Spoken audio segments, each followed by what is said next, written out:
कैसे हैं आप लोग। आशा करते हैं कि आप लोग सब अच्छे से हैं। और आज हम PHP की पार्ट 3 वीडियो पे पढ़ेंगे। इसके पहले हमने PHP का इंट्रोडक्शन पढ़ा था, रिक्वायरमेंट्स क्या हैं, PHP क्या है, PHP क्यों यूज की जाती है, PHP के फीचर्स क्या हैं। उसके बाद हमने एक कोड रन करा के देखा था और जैम का सेटअप अपने सिस्टम लोकल सर्वर क्रिएट किए थे। अगर आपने अभी तक ये वीडियो नहीं देखे और आप चैनल पे नए हैं तो आप आई बटन पे क्लिक करके हमारी पुरानी वीडियो को देख सकते हैं, जिस पे हम बिगिनिंग पॉइंट से लेके PHP स्टार्ट किए हैं। और आपको डिस्क्रिप्शन बॉक्स में भी मिल जाएगा इसका लिंक। अगर वीडियो आपने पुरानी वीडियो नहीं देखी है कि इंट्रोडक्शन, रिक्वायरमेंट और फीचर्स के बारे में जानकारी आपको नहीं है तो आप पिछली वीडियो हमारी देख सकते हैं। और हम इस वीडियो में आज जानेंगे कि वेरिएबल्स क्या होते हैं, कितने प्रकार के वेरिएबल्स हम यूज करते हैं PHP में। आज हम वेरिएबल्स के बारे में जानकारी लेंगे और उसे यूज करके देखेंगे कि वेरिएबल्स जो है कैसे काम करते हैं। तो चलिए शुरू करते हैं। PHP में बेसिकली 3 तरीके के वेरिएबल्स होते हैं। 3 टाइप्स के हम वेरिएबल्स यूज करते हैं। फर्स्ट होता है लोकल वेरिएबल। लोकल वेरिएबल हम यूज करते हैं। उसके बाद जो है सेकंड होता है ग्लोबल वेरिएबल। थर्ड होता है हमारा स्टैटिक वेरिएबल। अब आइए जानते हैं कि लोकल वेरिएबल्स क्या होते हैं। लोकल वेरिएबल वो होते हैं the variable that are declare within the function is called local variables. वो वेरिएबल जो की फंक्शन के अंदर डिक्लेयर किए जाते हैं उसे हम लोकल वेरिएबल कहते हैं।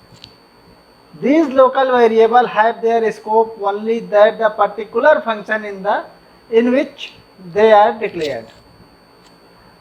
हम उस वेरिएबल को कहाँ पे यूज करेंगे, केवल उस फंक्शन के अंदर। एक ब्लॉक बना हुआ, फंक्शन बना हुआ, उस फंक्शन के अंदर ही उस वेरिएबल को केवल यूज कर सकते हैं। उसके फंक्शन के बाहर हम उस वेरिएबल को यूज नहीं कर सकते। This means that these variable cannot be accessed outside the function।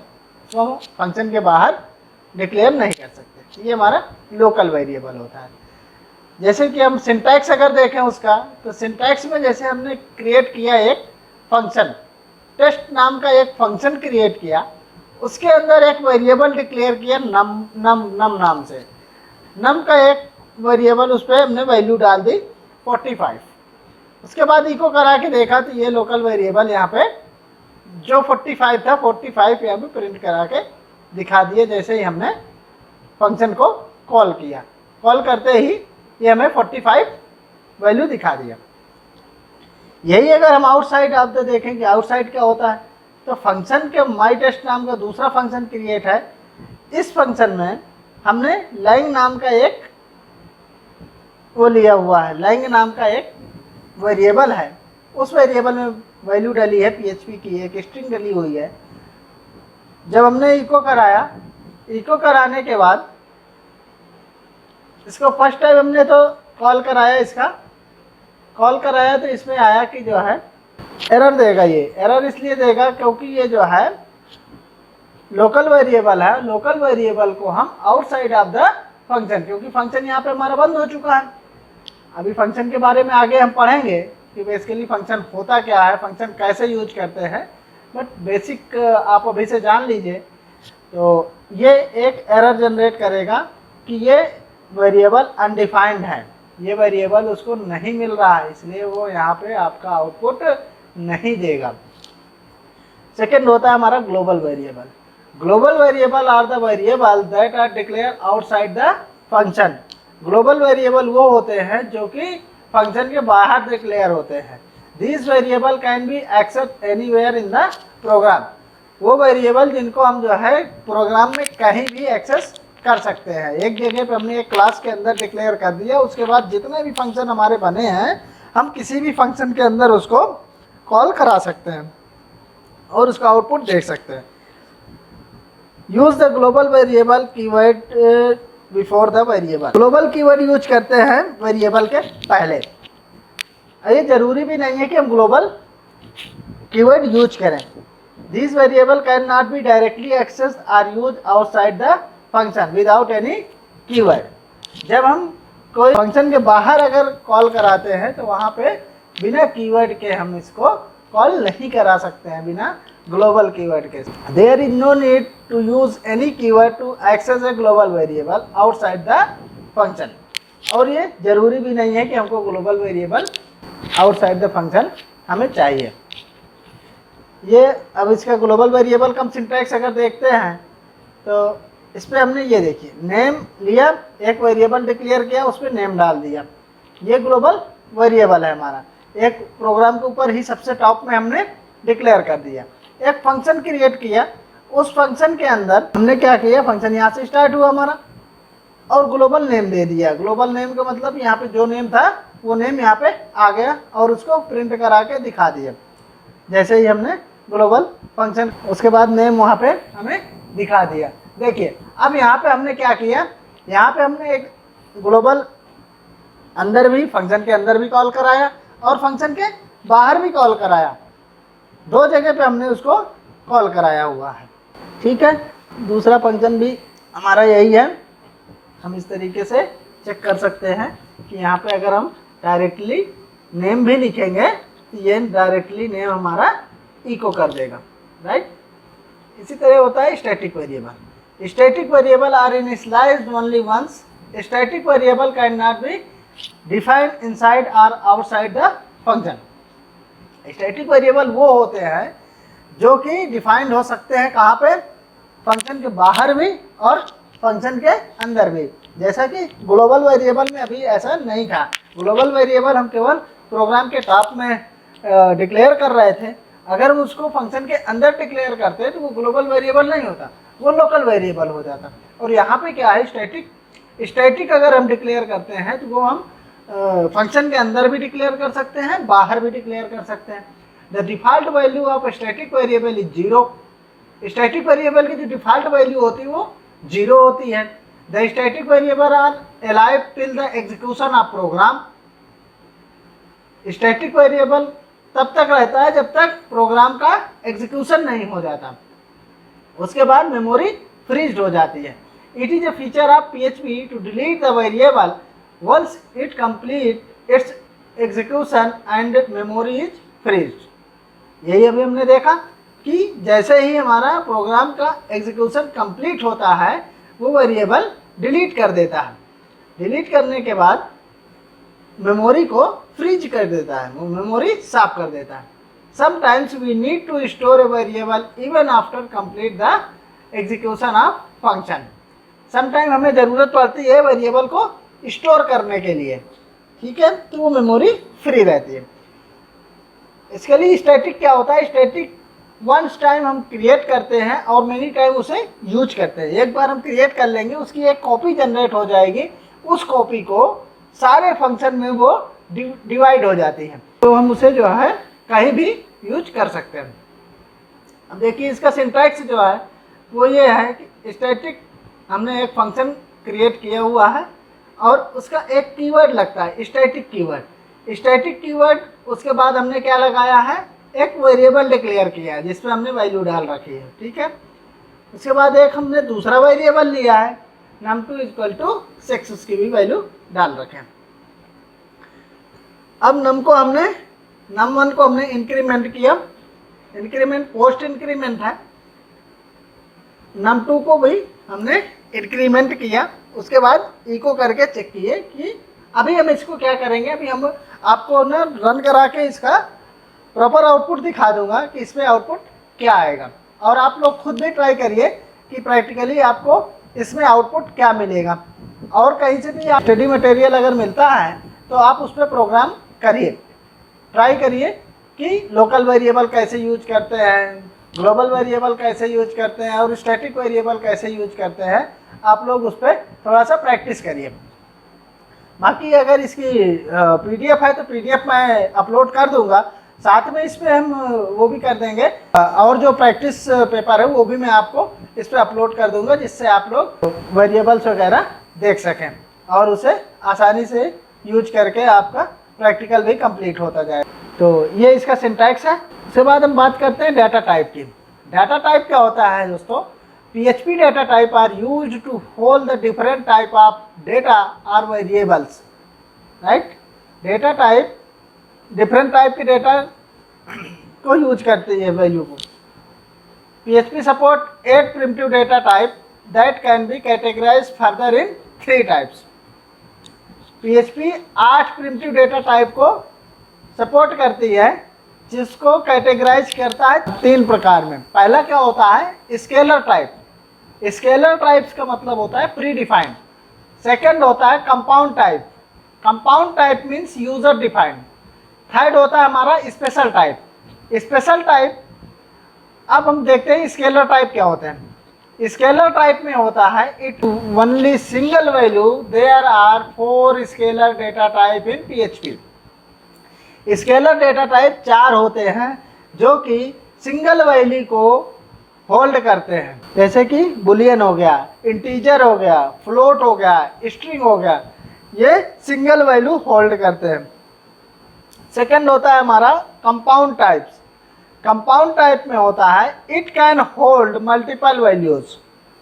Compound type क्या करता है? ये मल्टीपल वैल्यू को होल्ड करता है। जैसे कि हमारा 2 प्रकार के होते हैं, एक तो एरे होता है, एक ऑब्जेक्ट होता है। मीन्स कि एक ग्रुप में वैल्यू होती है और एक सिंगल वैल्यू होती है। सिंगल वैल्यू मीन्स कि जैसे हमने कोई इंटीजर एक नंबर दे दिया कि ये 45 नंबर है। अब 45 नंबर मीन्स कि ये इंटीजर टाइप का है, तो ये 45 है। 45 के साथ हम कॉमा लगा के 64 नहीं कर सकते, 69 नहीं कर सकते, 68 नहीं कर सकते। तो ये काम हम एरे में कर सकते हैं। एरे में क्या होगा कि ये ग्रुप में एक डेटा देता है कि मीन्स कि हमने 1 से लेके 100 तक के काउंट डाल दिया है, तो 1 से 100 तक का जो काउंट होगा वो एक ग्रुप में हो गया, वो एक एरे में हो गया, वो एक ऑब्जेक्ट में हो गया। तो ये कंपाउंड टाइप डेटा टाइप होते हैं। तीसरा होता है स्पेशल टाइप। स्पेशल टाइप जो होता है देयर आर 2 टाइप्स के होते हैं, रिसोर्स और नल, जो कि वैल्यू इनके अंदर नल होती है और रिसोर्स वैल्यू होती है। अब हम जानते हैं बुलियन क्या होता है।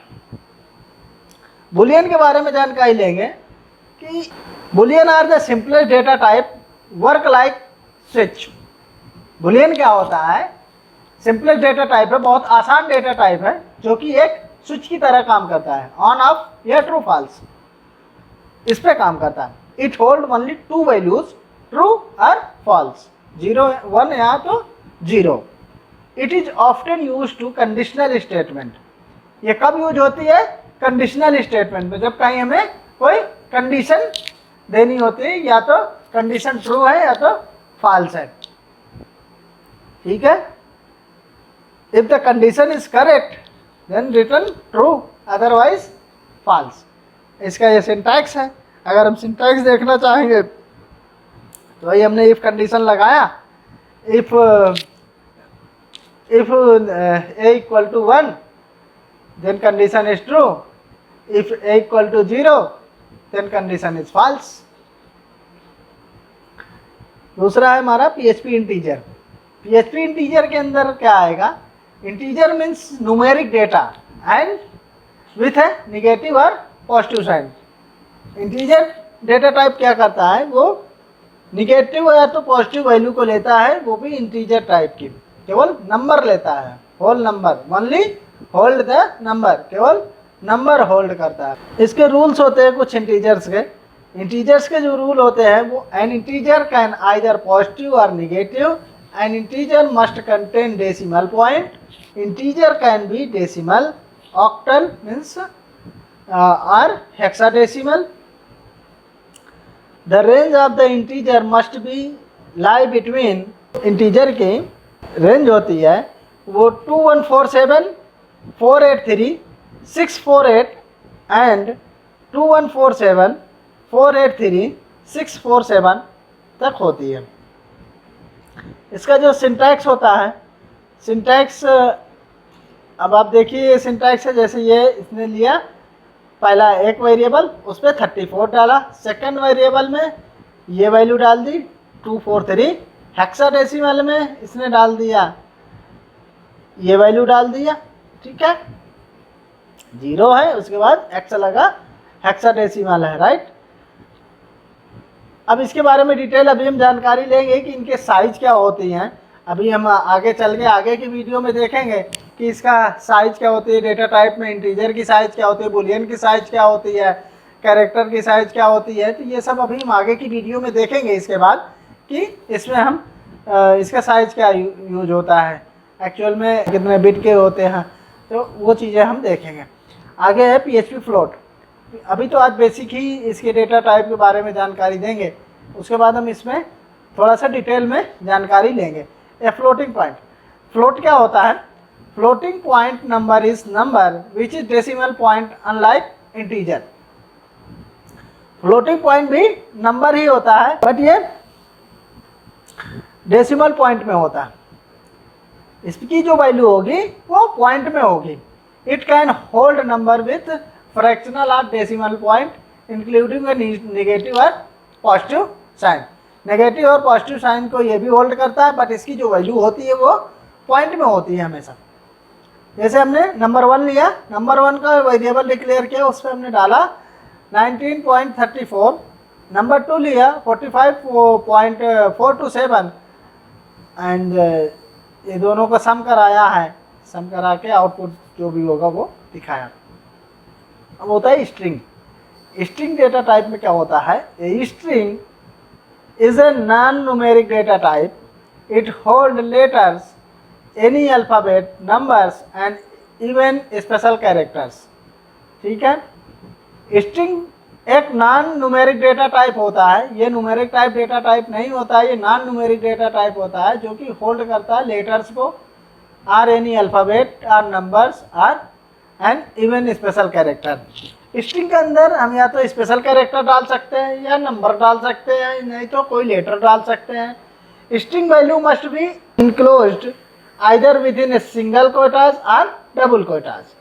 जो स्ट्रिंग का यूज जब हम करेंगे तो वहाँ पे सिंगल कोटा भी लगा सकते हैं, सिंगल इन्वर्टेड कामा लगा सकते हैं या डबल इन्वर्टेड कामा लगा सकते हैं। But both are treated directly to clarify this. दोनों एक ही काम करते हैं। डॉलर, जैसे हमने एक ये कंपनी नाम का एक वेरिएबल डिक्लेयर किया है, देखिए इसका जो साइन होता है वो डॉलर होता है। डॉलर से हम इसे डिक्लेयर करेंगे कि ये वेरिएबल कौन सा है। डॉलर साइन लगाएं और हमने यहाँ पे डबल इन्वर्टेड कामा लगा के और यहाँ पे लिख दिया PHP टेस्ट।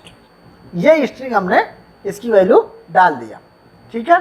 सेकंड हमने ये डाल दिया, कोई इशू नहीं है। हेलो कंपनी में इसने डाल दिया हेलो, उसके बाद ये आ जाएगा PHP टेस्ट और ये हेलो और PHP टेस्ट, ये इसका आउटपुट आएगा। अब आते हैं हम एरे में। An array is a compound data type. It can store multiple values of same data type in a single variable. An array is a compound data type. It can store multiple values of same data type in a single variable. Array क्या होता है? Array एक multiple data को store करता है, but इसके साथ एक कंडीशन है। कंडीशन ये है कि वो सिमिलर डेटा टाइप को स्टोर करता है। अगर हम इंटीजर कर रहे हैं तो इंटीजर ही स्टोर होगा, स्ट्रिंग कर रहे हैं तो स्ट्रिंग ही स्टोर होगा, एक साथ सारे नंबर ही होने चाहिए। अगर हम कैरेक्टर कर रहे हैं तो एक साथ सारे कैरेक्टर होने चाहिए।